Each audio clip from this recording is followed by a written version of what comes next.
برادرها چی سود از منی های دست روزه، نه این دنیا نه آن دنیا با فرمانی من تو نیست.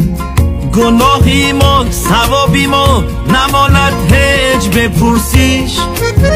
یگان بازار در دو دهر به سنگ و ترازو نیست. برادرها چی سود از منی های دست روزه، نه این دنیا نه آن دنیا با فرمانی من تو نیست.